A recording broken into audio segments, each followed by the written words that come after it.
ओम नमः सिद्धेभ्यः। अभिक्षुण ज्ञानोपयोगी आचार्य श्री वसुनंदी जी मुनिराज द्वारा विरचित श्री शीतलनाथ चरित्र दसम सर्ग। इस प्रकार आनंद पूर्वक 75,000 वर्ष पूर्ण बीतने पर एक बार श्री शीतलनाथ जी वन विहार के लिए गए। वहाँ घास वृक्ष आदि ओस की बूंदों से आच्छादित थे। सूर्य की किरणों से अचानक वे ओस की बूंदें इंद्रधनुष के समान नष्ट हो गई। उस प्राकृतिक दृश्य को देखकर इस नश्वर संसार को जाना, पुनः संसार शरीर भोगों से विरक्त चित्त से नश्वर संसार का चिंतन किया। यह संसार केले के वृक्ष के समान सारहीन व दुखों से पूरित है। यह जन्म मरण का स्थान है। चारों गतियाँ जाल के समान हैं एवं दुख देने वाली हैं। मोही जीवों के लिए संसार में कहीं भी आत्मसुख असंभव है। मोह से हीन जीव सदा अनंत सुख प्राप्त करने में समर्थ होते हैं। मोहनीय सभी कर्मों में राजा के समान है। वह संसार में दुख का हेतु है। जो नष्ट मोह करते हैं वे ही शुद्धात्मा को देखने में समर्थ होते हैं। यह शरीर बिजली के गिरने के समान या इंद्रधनुष के समान क्षण भंगुर व अनित्य है। जो देह में विश्वास रखते हैं वे आत्मा के घातक माने जाते हैं। आत्मा अनादि निधन, शाश्वत, नित्य व सिद्ध स्वभावी है। अतः शरीर के मोह का त्याग कर देह से रहित सिद्ध शुद्धात्मा का ध्यान करना चाहिए। शरीर संसार का कारण है। वह आर्त व रौद्र ध्यान का कारण भी है। वह शरीर पाप और कषायों का बीज है। बहिरात्मा के लिए नित्य दुख देने वाला है। भोग देह का शोषण करने वाले, धर्म के नाशक, पापों के संहारक, पुण्य को दहन करने वाले हैं। पंचेंद्रिय के विषय अध्यात्म ज्ञान को जलाने वाले हैं। तब राजा ने वैराग्यवर्धक द्वादशानुप्रेक्षा का चिंतन किया। जैसे वायु से अग्नि संवर्धित होती है, वैसे ही अनुप्रेक्षाओं से वैराग्य संवर्धित होता है। शरीर अनित्य है, धन धान्य अनित्य है। किसी पुण्यवान का भी वैभव, पद, प्रतिष्ठा व राज्य भी शाश्वत नहीं है। आत्मा निश्चय से शाश्वत है। ज्ञान, दर्शन, लक्षण से युक्त है। सभी संयोगी भाव जन्म मरण के कारण व दुख देने वाले हैं। किसी भी जीव के लिए इस संसार में कोई भी शरणभूत नहीं है। इंद्र, अहेमेंद्र, चक्रवर्ती, बलभद्र व कामदेव आदि भी नाशवान हैं। प्रत्येक भव के लिए शुद्धात्मा जिन धर्म व परमेष्टि शाश्वत शरणभूत है। पुद्गल, वैभव व रागी जीव कदापि भी शरणभूत नहीं है। जिस प्रकार आक्रमण करते हुए सिंह से मृग की रक्षा करने में कोई भी समर्थ नहीं है, उसी प्रकार आयु का क्षय होने पर प्राणों की रक्षा करने में कोई भी समर्थ नहीं है। जीव चारों प्रकार के विपाकी कर्म अर्थात जीव विपाकी, पुद्गल विपाकी, क्षेत्र विपाकी व भव विपाकी 3 प्रकार के कर्मबंध और 8 प्रकार के द्रव्य कर्मों से चारों गतियों में परिभ्रमण करते हैं। जब तक आत्मा में संसार है तब तक शुद्धात्मा का सुख असंभव है। जीव संसार में रहता है, संसार जीव में नहीं रहना चाहिए। कर्म से संयुक्त संसारी कहे जाते हैं। कर्म से विहीन शुद्धात्मा सिद्ध शाश्वत स्वभाव से युक्त निकल परमात्मा जानने चाहिए। एक ही कर्म करता है और एक ही उसके फल को भोगता है। यदि जीव अशुभ कर्म का बंध करता है तो वह अत्यंत दुखों को भोगता है। जो जिनेंद्र प्रभु, श्रुत, निर्ग्रंथ मुनि व जिन धर्म के निमित्त से श्रेष्ठ पुण्य का अर्जन करता है वह मोक्ष मार्गी होता है। वह स्वर्ग आदि के शुभ वैभव को प्राप्त करता है। जिन आगम में निहिकांक्ष पुण्य सदा ही मोक्ष मार्ग का कारण कहा गया है, उत्कृष्ट पुण्य के फल से जीव अरिहंत आदि के पद को प्राप्त करता है। जो पुण्य व पाप से हीन हुए उन्होंने शाश्वत निर्वाण प्राप्त किया। भव्य जीव परम पुण्य राशि से विश्व पूज्य पद को प्राप्त करता है। एक जीव के द्वारा अर्जित कर्म को अन्य जीव भोगने में समर्थ नहीं है। उस पुण्य का या पाप को वह भोगता है जिसने उसे अर्जन किया है। जीव अपने द्वारा उपार्जित शुभ व अशुभ कर्मों को स्वयं ही भोगता है। स्वयं ही उसका उत्कर्षण, अपकर्षण, उदीर्णा व संक्रमण करता है। अनादिकाल से संसार में सभी पदार्थ मेरी आत्मा से भिन्न हैं। देह और देह का धर्म कभी भी शुद्ध आत्मा का धर्म नहीं है। शरीर के संसर्ग से शुभ पवित्र पदार्थ भी अशुचिमय अपवित्र हो जाते हैं। यह शरीर मेरी आत्मा को शुद्ध करने में किस प्रकार समर्थ हो सकता है? अपने पुरुषार्थ के बल से मैं ही अपनी आत्मा को निर्मल करने में समर्थ हूँ। अब तप के द्वारा कर्मों का क्षय करके सम्यक्त्व आदि शुभ गुणों को प्राप्त करना चाहिए। मिथ्यात, अविरति, प्रमाद, कषाय व योग आश्रव के निमित्त हैं। आश्रव बंध का कारण है तथा संसार में परिभ्रमण का हेतु है। जीव सम्यक्त्व आदि को प्राप्त करके कर्म निरोध करने के लिए समर्थ होते हैं। संवर के बिना निर्जरा नहीं होती और ना ही मोक्ष मार्ग होता है। महाव्रत, समिति, गुप्ति, चरित्र व धर्म आदि संवर के कारण हैं। वे महाव्रत आदि मैंने कभी प्राप्त नहीं किए, इसलिए अनादिकाल से संसार में भ्रमण कर रहा हूँ। तप निर्जरा का कारण है। इच्छाओं का निरोध करना तप है। वह तप दो प्रकार का है। जैसे अग्नि से स्वर्ण शुद्ध होता है, उसी प्रकार तप से आत्मा शुद्ध होती है। रत्नत्रय से युक्त ही शुद्धात्मा ध्यान में लीन होने में, सर्व कर्मों का नाश करने में तथा शुद्ध गति, सिद्ध गति को प्राप्त करने में समर्थ होता है। अपने समय पर कर्मों का झड़ना सभी पाक की निर्जरा होती है। वह सभी संसारी जीवों के होती है तथा जो निर्जरा व्रत, तप व ध्यान के द्वारा होती है वह अविपाकी निर्जरा कही जाती है। यह मोक्ष का हेतु है। यह लोक पुरुषाकार, अकृत्रिम, अनादि निधन, 14 राजो ऊंचा एवं 343 घन राजु प्रमाण है।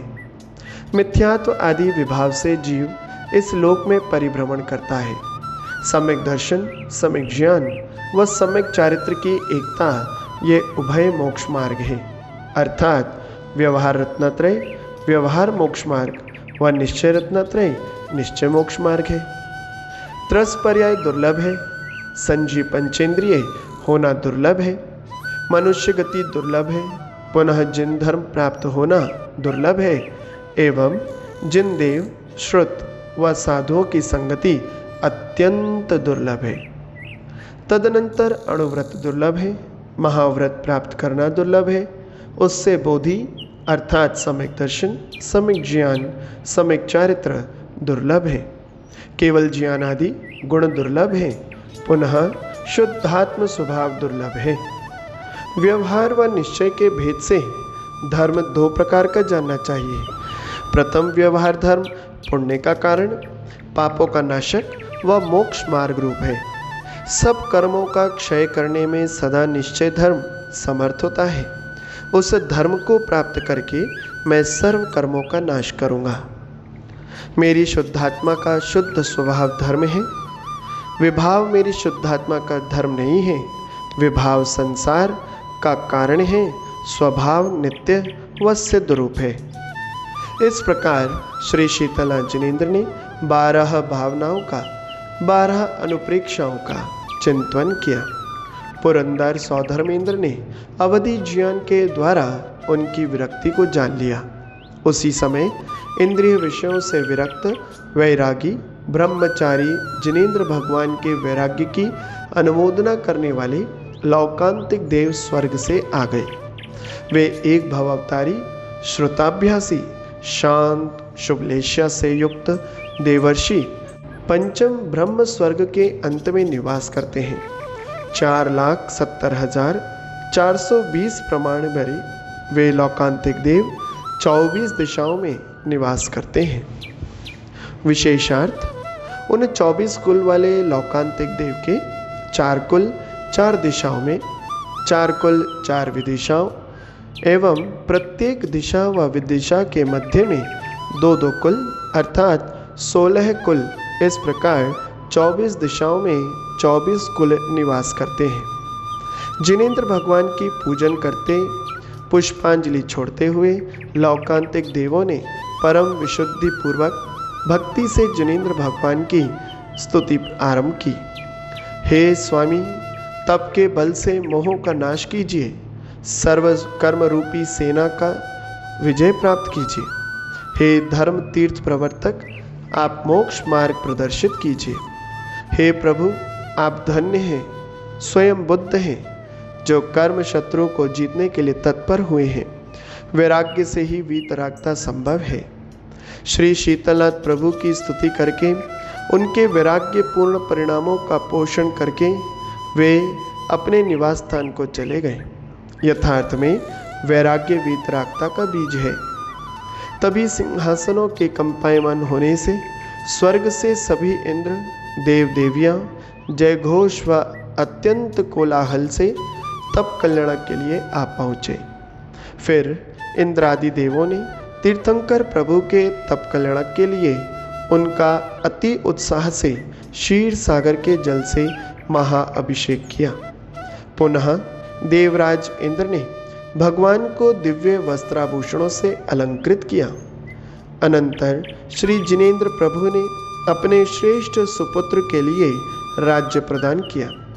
पुनः कहा, हे पुत्र, स्वपर हित की भावना से न्याय नीति पूर्वक इस प्रकार विरक्त भाव से राज्य करना, जैसे कमल कीचड़ में रहता हुआ भी उससे अस्पृष्ट रहता है। यह बाह्य साम्राज्य तुम्हारा नहीं है और ना ही यह तुम्हारा स्वभाव है, ऐसा जानो। आत्मा का वैभव ही शाश्वत है, उसी को प्राप्त करने के लिए सदा यत्न करना चाहिए। फिर श्री शीतलनाथ प्रभु दीक्षा के लिए परिवारजनों की अनुमति लेकर देवों द्वारा निर्मित रत्नमयी उत्तम शुक्र प्रभा पालकी पर आरूढ़ हुए। भगवान की उस पालकी को सर्वप्रथम राजा लोग 7 कदम लेकर चले और फिर विद्याधर आकाश में 7 कदम चले। पुनः वैमानिक और भवनत्रिक देव उस पालकी को अपने कंधों पर रखकर जय घोष करते हुए अत्यंत शोर गायन अति स्तुति करते हुए करोड़ों वाद्यों की ध्वनि के साथ और देवियों के विलास युक्त नृत्यों के साथ हर्षपूर्वक सहेतुक नामक घोर वन में पहुँचे। वहाँ पहले ही देवों द्वारा स्थापित स्फटिक मणिमय शिला पर पूर्व की ओर मुख करके श्री शीतलनाथ जी विधि पूर्वक विराजमान हुए। जब श्री शीतलनाथ भगवान वन की ओर चले थे, उस समय शोक युक्त कितने ही लोग वृक्ष के समान मूक स्थित रह गए हैं। जैसे अमूल्य निधि के छीन लेने पर याचक की दशा होती है, वही दशा उस समय उन सबकी थी। वृक्षों से गिरते हुए पत्ते ऐसे प्रतीत हो रहे थे मानो वृक्ष प्रभु के वियोग में अश्रुपात ही कर रहे हों। गिरती हुई ओस की बूंदें मानो प्रकृति का करुण क्रंदन ही हो। उस समय आकाश पीला हो गया था। सूर्य उस दृश्य को देखने में समर्थ नहीं था। दुख और वियोग के मिश्रित भाव से दिशाएं भी पलाश के पत्ते के समान पीली पड़ गई थी। उस समय राज परिवार की कितनी ही सती स्त्रियां अश्रु बहा रही थीं। कितनी ही स्त्रियां अपने स्वामी के वैभव से अर्थात देवों द्वारा किए गए सम्मान से संतुष्ट थीं। कितनी ही स्त्रियां अति शोक से युक्त थीं। कितनी ही स्त्रियां गंभीर थीं। वे सभी तप कल्याणक के उत्सव के लिए शुभ पूजन की सामग्री को ग्रहण कर वन में पहुंची। फिर जिनेंद्र भगवान ने दोनों प्रकार के परिग्रह का त्याग करके सिद्धों को प्रणाम कर सिद्धों की साक्षी में पंचमुष्टि के शौच किया और माघ कृष्ण द्वादशी के दिन पूर्वाषाढ़ नक्षत्र में संध्या बेला में 3 उपवास को ग्रहण कर यथाजात दिगंबर साधु हुए।